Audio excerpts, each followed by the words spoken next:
Você sabe qual é o significado da palavra Bíblia? Nossa, você já me falou, mas eu não lembro. Verdade. Salvação? Salvação. O significado é conjunto de livros. Ah, tá Verdade. explicado. Conjunto de livros. Então a Bíblia não é um livro só, elas são 66 livros, como você lembrou. E ela foi escrita por quem? Várias pessoas de diferentes lugares. É, Não faço a menor ideia. várias pessoas de diferentes lugares. Para nós que temos a fé cristã, ela é muito mais que um livro, né? Para quem tem também a fé judaica, é muito mais que um livro. Davi, lê aí o que está escrito na segunda carta de Timóteo, capítulo 3:16. Bem alto, vai lá. Toda a escritura é divinamente inspirada por Deus. O que Paulo está falando aqui em uma carta para a igreja de Timóteo é que toda a escritura, toda a Bíblia, ela é inspirada por Deus. Então, apesar dos homens terem escrito ela, é como eu fiquei pensando assim, caramba, tem várias vezes que a gente está orando, tá meditando na palavra e fala assim, pô, Deus, me usa, eis-me aqui. E é como se Deus falasse assim, eu vou usar esse meu filho aqui. Gostei, vou usar ele. E aí ele vem e através da gente, né, com a nossa linguagem humana, ele faz com que a gente escreva, faz com que a gente fale. Então, é sim escrita pelos homens, né, os livros, só que ela, de fato, a gente vai entender que ela foi, não foi separado, não foi só o homem que escreveu isso, né? Foi em conjunto com o Espírito Santo, com Deus, enfim. E aí no Guinness Book eu trouxe o Guinness porque ele é o mais conhecido, assim como o Davi já falou que, ah, não, quem falou que era o livro mais vendido do mundo? O Davi. É o livro mais vendido do mundo, todo mundo fala isso, né? Vocês têm ideia de quantas unidades já foram vendidas da Bíblia? 7 milhões. Um chute. Nós temos hoje uma população de mais de 7 bilhões de pessoas. Quantas Bíblias já foram vendidas? 6 milhões. 10 milhões? E aí? 6 milhões. Não faço ideia. O Guinness Book cadastrou como 5 bilhões, mas outras fontes já dizem que está em 6 bilhões de unidades. Se a gente tem 7 bilhões no mundo, tá faltando pouco para Jesus voltar, né? Só falta 1 bilhão. E ela foi traduzida em 349 idiomas. É muita coisa. E vocês sabem qual é o maior concorrente da Bíblia, o que está em segundo lugar, segundo livro mais vendido do mundo? Não, é o Guinness. O segundo também não sei. É o chamado. eu também não, hein? André? Ah, meu irmão tá aí. Legal. É o chamado livro vermelho. O que vocês acham que significa esse tal do livro vermelho? É a Bíblia, é o concorrente. O livro vermelho, apesar de parecer que era alguma coisa ligada a Hitler e tal, não tem, não, ele é um livro escrito pelo ditador chinês, Mao Tse, e que ele, diferente da Bíblia, algumas coisas bem contrárias, só para vocês terem um exemplo, a Bíblia, Jesus fala lá, quando te derem um tapa do lado direito, você mostra o lado esquerdo, né? Nesse livro vermelho, o ditador chinês fala que é para matar a pessoa o seu oponente, seu concorrente, enfim, ele manda matar. E diferente da Bíblia, as pessoas compraram a Bíblia, né? E esse livro, as pessoas compraram de forma espontânea. O livro vermelho não, ele foi comprado pelo governo, foi dado para a população e eles tinham, né, a obrigação de fazer essa leitura. Olha que doido. Então o próprio governo vai lá e comprou 1 bilhão de exemplares, distribuiu para a população e obrigou a leitura de todos eles. Olha que doideira. Dá licença. Pode falar. Esse livro vermelho, você já leu ele? Não, nem quero. Nem quero. Agora vamos lá. Deixa eu ver como é que eu passo aqui. Acho que é pro 2 aqui. Aí. Bom, fato é que eu li a Bíblia em 2 anos e 9 meses, né? Ela inteira. Comecei lendo muito rápido, como quem come um lanche para sair já para trabalhar. E aí, conforme foi passando os primeiros livros, eu fui me aprofundando mais. eu fui notando que existe um elemento fundamental aí, né? Em que todos os profetas e apóstolos eles escreveram é, com isto, né? Que elemento seria esse? O Espírito Santo. Então, conforme eu fui notando que conforme eu ia lendo mais e pedindo mais direção e mais sabedoria para o Espírito Santo, eu conseguia entender mais a Bíblia, ele abria mais a minha mente, eu fui lendo ela até em outros idiomas, de tanto que começou a ser interessante isso. Então, assim como eu acho que ninguém deveria fazer um estudo da Bíblia, já que ela foi escrita também pelo Espírito Santo, né, no nosso entender como cristão ou como judeu também, ninguém deveria começar a fazer uma leitura e querer o entendimento da Bíblia se não pedisse que o Espírito Santo fizesse isso, né? Porque foi ele que fez. Então, se é ele que tem os enigmas disso e consegue abrir a nossa mente para que a gente consiga entender mais, nada mais justo que convidar ele para que participe desse estudo conosco, né? Então, a Valen vai fazer essa oração pedindo que... Vai lá, vá. Papai do céu, obrigado por tudo que a gente tem. Que o Senhor consiga colocar essas coisas na nossa cabeça. Essas coisas maravilhosas, né? A Bíblia. Obrigado, Papai do céu, pela sabedoria que o Senhor nos deu. Espero que a gente saiba cada vez mais sobre a Bíblia. Obrigado por tudo, Papai do céu. Que o Senhor continue conosco. E Deus, e Jesus, e Espírito Santo, que vocês continuem com a gente e que cuidem de nós. Amém. Amém, muito bom.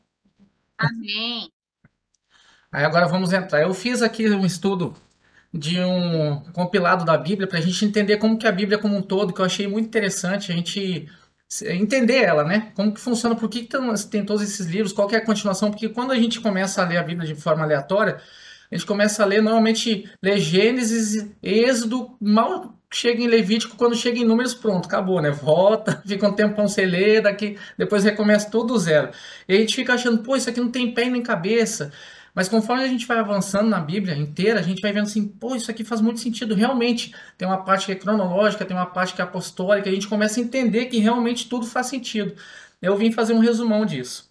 Os 5 primeiros livros ali, eles são livros escritos por Moisés, né? Tanto os cristãos quanto os judeus, eles acreditam que Moisés escreveu esses 5 livros. E eles contam o início da história mesmo, né? Então, Gênesis conta a criação, Adão e Eva, viu, crianças? Vocês não são descendentes, netos de macaco nenhum, vocês são descendentes de Adão e Eva. O pecado, depois vem o dilúvio, né? Depois a terra é povoada através da família de Noé, e aí depois vem a história de Abraão, Isaac e Jacó. Aí depois começa o livro de Êxodo, né? Contando a história do povo de Israel no Egito até a sua saída. O povo estava escravizado, pediu em oração para que Deus tirasse eles da escravidão, Deus atendeu. E aí Êxodo conta toda essa história do povo no Egito e saindo do Egito. Aí depois em Levítico, Números e Deuteronômio é a passagem do povo inteiro pelo deserto, né? Porque o que aconteceu? Deus falou pro povo o seguinte: pô, se eu matar todo o restante da população, os animais vão matar vocês e eu não quero matar os animais. Eles não têm culpa disso. A decisão de tê-los como meu povo foi minha. Eu não posso matar os animais por conta disso. Então vão se preparar, vamos, né, vamos guerrear com o tempo para que vocês, passo a passo, né, cheguem à tal da Terra Prometida. Só que o povo foi fazendo caca, foi acreditando em outros deuses, inclusive no deserto mesmo, Deus dando tudo, querendo voltar para o Egito, e Deus foi deixando eles refletindo lá no deserto durante 40 anos. Essa é a primeira temporada de livros, vamos dizer assim. Aí na segunda, que ele tem Josué, Juízes e Ruth, já é o povo na Terra Prometida. Então o povo chega lá, e aí no primeiro livro ali, Josué mostra as conquistas bélicas dele, né? Em que ele guerreia, participa de guerras para conquistar o território.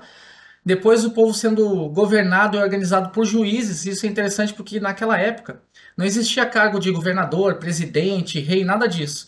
Eram chamados juízes. E o povo que pediu o juiz, o povo falou assim: eu quero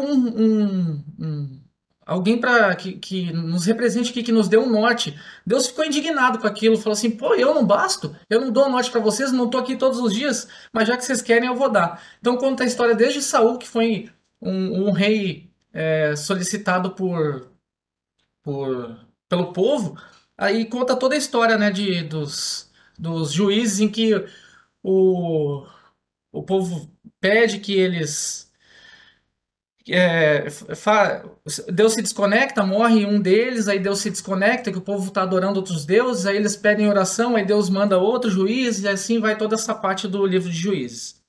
Aí depois tem uma história particular de Ruth e Noemi, que é o livro de Ruth, e aqui eu abro um destaque porque eu pensei assim, pô, se Deus permite que tenha um livro somente de uma história, né, que conte uma história que realmente é pra gente parar e prestar atenção nela, né, porque vem com uma ordem cronológica e ele vem com uma história que aconteceu exatamente naquela era, e aí ele destaca Ruth e Noemi, e muitas vezes a gente passa batido por isso, mas se Deus permitiu que tivesse um livro só para contar uma história que a gente deve prestar atenção. Aí vem a terceira temporada de livros, que aí sim conta toda a história aí da monarquia mesmo, né? Aqui sim aqui começa do rei Saul e conta toda a monarquia de Israel e quando os judeus foram novamente escravizados e levados para o cativeiro onde permaneceram por 70 anos. O que aconteceu aqui? Né? Vem um rei, aí morre, entra outro e o povo continua, vamos dizer assim, pecando, e aí Deus se irrita, e aí Deus se conecta de novo com o povo, porque ele começa a orar e se arrepende, e assim vai até que Deus se chega ao extremo e fala assim, chega, agora vocês queriam voltar a ser escravizados, então azar de vocês, vou deixar vocês escravos, vou me desconectar aqui, azar de vocês. E aí deixa o povo ser escravizado e ali eles permanecem por 70 anos. Aí na quarta temporada de livros, vamos dizer assim, nós temos a reconstrução de Israel, pós-cativeiro já, né? Aí no livro de Esdras e Neemias, é um período de reconstrução de Jerusalém, do templo, da igreja física mesmo, e das muralhas da cidade.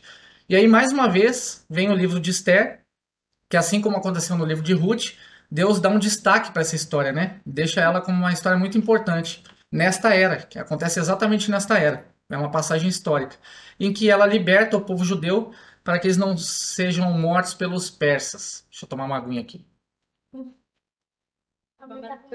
Gente, é importante que a gente tome uma água, a gente é o templo de Deus, né?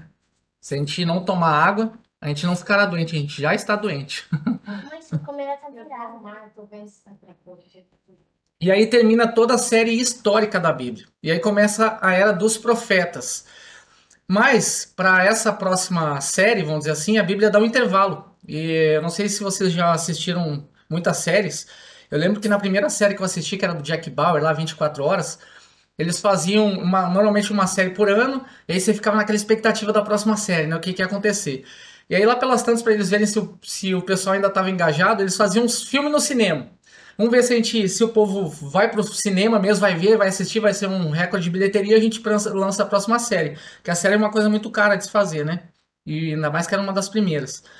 E aí, da mesma forma, aqui dá uma parada na Bíblia, como aconteceu lá no filme de cinema, e Deus introduz aqui outros livros que são atemporais, que ele fala de canções, poemas, provérbios, sabedoria para o povo, né? Sabedoria como o pai orientando o filho, o ancião aconselhando as pessoas. Tem muitas histórias assim nessa parte, nesses livros. E hoje acontece exatamente o contrário, né? O ancião, a pessoa mais velha, ela é tida como um descarte, o idoso, porque não sabe mexer em tecnologia. E na Bíblia ensina exatamente o contrário, que aquela pessoa viveu tantos anos que ela pode nos aconselhar, né? Realmente, já que ela tem tanto tempo de vida. E aí em Jó, Salmos, Provérbios, Eclesiastes e Cantares, em sua maioria são escritos por Salomão, né? E aí em Reis, leia aí, Davi, 1 Reis 10, 23, por favor.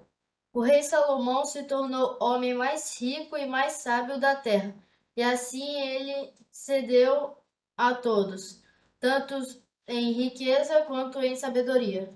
E assim ele excedeu a todos, tanto em riqueza quanto em sabedoria. É ele que escreve a maioria desses livros, e como ele é o homem mais sábio e mais rico da terra, ele excedeu a todos. É isso que está dizendo a Bíblia. Eu não sei se você sabe, mas a riqueza, eu fui pesquisar a riqueza dele. Ela foi estimada, hoje em dia, se fosse hoje a riqueza dele, ela estaria estimada. Hoje uma pessoa não tem $1 trilhão. a riqueza dele foi estimada hoje em 3,6 trilhões de dólares. É muito dinheiro, mas muito. E é uma pessoa que pediu sabedoria para Deus e ele transformou Salomão no homem mais sábio da terra. Então, esses livros a gente tem com quem aprender, né? O homem mais rico e mais sábio que escreveu esses livros, que fez essa pausa aí para a próxima série. E aí vem a próxima série reformulada, mas já com outro norte, né? Ela não é mais cronológica, mas ela vem com a divisão dos profetas do Antigo Testamento, que são chamados profetas maiores e profetas menores. Mas por que eles são classificados como maiores e menores? Alguém acha que é pela estatura? Uns eram maiores, outros eram menores? Será? Maiores, menores? É. Acho que é de ter alguma coisa a ver com dinheiro. Com dinheiro? A Valen acha que quem tinha mais dinheiro ali. Será que era pelo tamanho da sua obra? Quem escreveu mais era maior? Quem escreveu menos era menor? Não, gente. Foi uma classificação baseada no tempo em que esses profetas estiveram antes, durante e depois do cativeiro na Babilônia. Então aí a gente tem os profetas maiores, Isaías, Jeremias, Lamentações, Ezequiel, e depois a gente tem os profetas menores, Daniel, Oséias, Joel, Amós, Obadias, Jonas, Miqueias, Naum, Abacuque, Sofonias, Ageu, Zacarias e Malaquias. Quando eu fui lendo esses livros, tem alguns livros aqui que são pequenos, eu fiquei pensando assim, caramba, se quando pedem para você abrir lá na igreja a Bíblia, abra em Gênesis, você vai lá, vai nas primeiras páginas, já sabe, né? Como se você conhecesse a Bíblia inteira. Abra em Êxodo, já tá nas primeiras, você vai lá e abre. Agora quando eu falo, abra em Ageu, se falasse isso na igreja, eu falo assim, esse cara tá de sacanagem, não existe esse cara na Bíblia, esse livro. Mas existe um monte. Sofonias, quando eu fui ler, eu falei assim, nossa, eu nunca ouvi falar que tinha um livro chamado Sofonias, Abacuque, Naum. Então são muitos livros, né? A Bíblia é muito rica, tem muita coisa pra gente aprender. E aqui finda o Velho Testamento. E aí a gente começa no Novo Testamento, já com a vinda, o nascimento de Jesus, né? Então, o que foi escrito depois de Jesus é o Novo Testamento, o que foi escrito antes do nascimento dele é o Velho Testamento. É assim que é a divisão da Bíblia. E aí no Novo Testamento a gente tem os livros de Mateus, Marcos, Lucas e João, são os primeiros livros, os evangelhos, né? Em que eles contam a biografia de Jesus, eles contam a história de Jesus. Mas eles contam de que forma? Sobre a ótica deles. É a mesma história, só que cada um contando com a sua lente, né? Com o seu jeito de enxergar. E aí eu fiquei pensando assim, por que Deus nos chama atenção para isso, né? Porque Jesus é a nossa maior história, né? É o nosso Senhor e Salvador. É a maior história que a gente tem que prestar mais atenção na Bíblia mesmo. Então ele traz 4 pessoas diferentes para fazerem escrever isso, porque eu já ouvi, inclusive, de pastor falar assim, eu prefiro entender Jesus conforme a lente de Mateus. Eu já vi outro falando, eu prefiro ler conforme Lucas. Então, as pessoas vão se identificando, cada um com um deles, e conseguem entender melhor a história toda de Jesus. Aí depois a gente tem um livro de Atos, que já é escrito por Paulo, né, Atos dos Apóstolos, que ele começa a contar sobre, ele conta sobre a construção da igreja cristã já, né, como que é o nascimento da igreja cristã. E depois Paulo já vem com as cartas, né, com as epístolas, que aí já com as igrejas formadas, já nas cidades, ele manda essas cartas para essas igrejas, para esses locais, né. E aí tem a epístola, sempre que falar em epístola, é uma carta que Paulo mandou para aquela região, para aquela igreja. Então ele manda para Roma, para os romanos, Coríntios, Gálatas, Efésios, Filipenses, Colossenses, Tessalonicenses, Timóteo, tá bem pequenininho, mas é que eu lembro, vale. Você não vai conseguir ler. Timóteo, Tito e Filemão. Então todas essas são cartas que Paulo escreveu para essas igrejas. E aí a gente tem outras cartas de outros apóstolos que escreveram na sequência. E a gente tem a carta que a maioria dos estudiosos fala que é a epístola de Paulo aos Hebreus. E quando eu fui estudar esse livro, essa carta, eu vi que não é uma epístola, não é uma carta, né? Ela é mais uma apresentação, um estudo. Ela não foi escrita por Paulo, né? Quando você se aprofunda no estudo, é notável que não foi Paulo que escreveu, que foi um apóstolo, foi um discípulo de Paulo, né? A maioria acredita que foi a Apolo que escreveu ele, e não é para os hebreus. Então, tudo que foi classificado nesse livro não tem nada a ver. E aí depois a gente vem então com as cartas dos apóstolos Tiago, depois vem com as cartas de Pedro, João e por último Judas. Judas é o Judas Iscariote? Quem que é esse? Judas Iscariote. É só quem entregou Jesus para ele morrer. Você Nossa. acredita? Não, não é. Claro que não é Judas Iscariote. Esse Judas aqui é quem? O irmão de Jesus. Judas. É. Irmão de Irmão. Jesus. É, você não sabia que Jesus tinha irmãos, não? Ó, mais uma forma da gente aprofundar a leitura. E a gente finaliza então com Apocalipse, né? Que é uma leitura profética, né? O final para uns, o recomeço para outros, em que Jesus está voltando, graças a Deus, e haverá o dia do julgamento e todas as profecias se realizarão conforme está nesse livro. Aí para finalizar, o último slide aqui, muitas pessoas, apesar de tudo isso, né, e de tudo isso fazer sentido, de tudo que eu falei aqui, muitas pessoas ainda não acreditam na Bíblia, né? Porque por vários motivos, mas o principal deles é o que todo mundo fala que a Bíblia não tem original. E realmente, não sei se você sabe, mas não existe o original da Bíblia. Você não pega a pessoa que, Moisés escreveu isso, não tem o que Moisés escreveu lá. É a tradução da tradução da tradução da tradução isso aqui hoje, né? Então, foi traduzida inicialmente em 4 idiomas, o principal deles é o hebraico, que foram os judeus que escreveram, que traduziram, né? Mas não tem as originais, porque imaginemos o seguinte, se os apóstolos que andavam com Jesus, eles foram crucificados de cabeça para baixo, ou seja, quem seguisse qualquer coisa que tivesse aqui era morto. Então, se você tivesse uma Bíblia em casa, você ia morrer você e a sua família inteira. Então tinha que andar tudo escondido mesmo. Então não podia nem contar para um colega que senão você estaria morto. Então foi se escondendo isso. E depois, não só mais os governantes passaram a matar os cristãos, a própria igreja começou a matar, porque não queria que o povo tivesse esse conhecimento. É uma história muito triste, né, quando a gente vai se aprofundando. Então você não tem mais governo, concorrente, você tem os digamos, entre aspas, cristãos matando o povo por ter a Bíblia. Então isso vai sendo escondido, e aí vão se traduzindo, né? Tudo de forma bem escondida mesmo, para que não se encontre isso. E realmente não existe os originais da Bíblia. Para vocês terem ideia, vamos fazer um adendo aqui, só uma abertura, um looping aqui, que esse é o último slide. Davi, lê aí Gênesis 1, por favor. Deus criou os céus e a terra. Deus criou os céus e a terra. Isso é assim que a Bíblia começa. Vocês têm ideia de quantos anos tem o planeta? Planeta inteiro? Quantos anos? Anos. Eu acho que tem bilhões, 4 bilhões, por aí. Tem 13 bilhões de anos. E a Terra, que é onde tem vida, né? Aparentemente há outros estudos, mas vamos dizer assim, de forma linear, a Terra tem 3 bilhões de anos. Então vamos pensar o seguinte, pô, se a Terra tem 3 bilhões de anos e esse livro conta a história inteira, sabe qual é o material que a gente tinha mais novo, mais recente sobre a Bíblia? É um material, essa foto que está aí é a primeira página da Bíblia, tá? Que a gente tinha de mais atual de material mesmo, que é datado em 970 depois de Cristo, ou seja, a gente está em 2023, foi no ano de 970. Isso é traduzido em hebraico e foi encontrada no Mar Morto, né? E assim como a maioria da parte da Bíblia foi encontrada lá. Licença? Sim.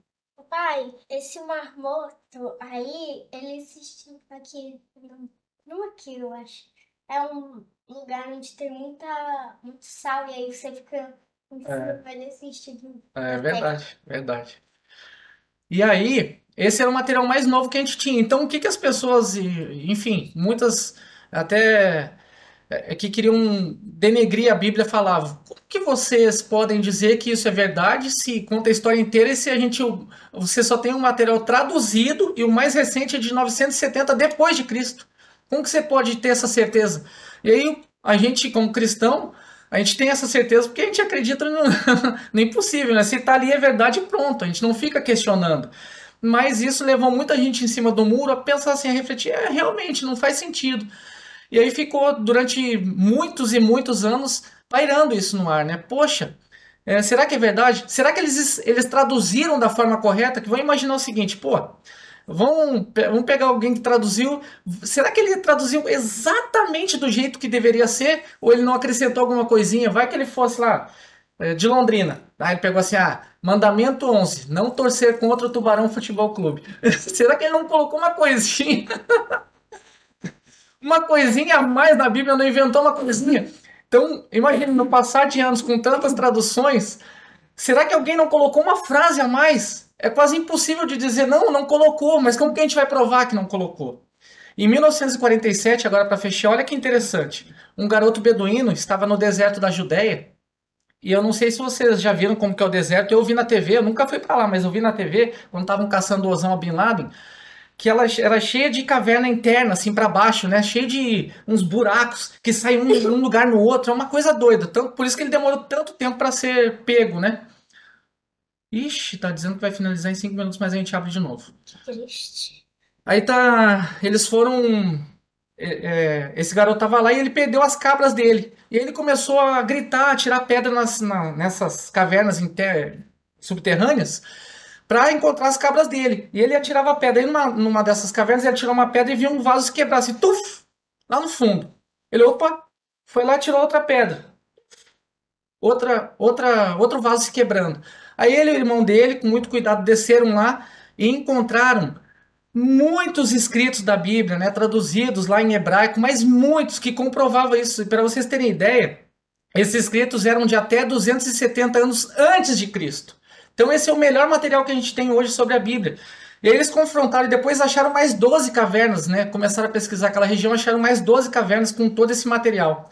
E aí confrontaram esses escritos de 270 anos de Cristo com esse que a gente tinha de 970 depois de Cristo. E aí, pasmo, a história realmente foi preservada, a história bateu e realmente tudo que falava que não poderia, que teriam inventado, não foi nada inventado, a história se preservou. Ou seja, quer informação mais rica que essa de que realmente é o Espírito Santo que guiou tudo isso até aqui,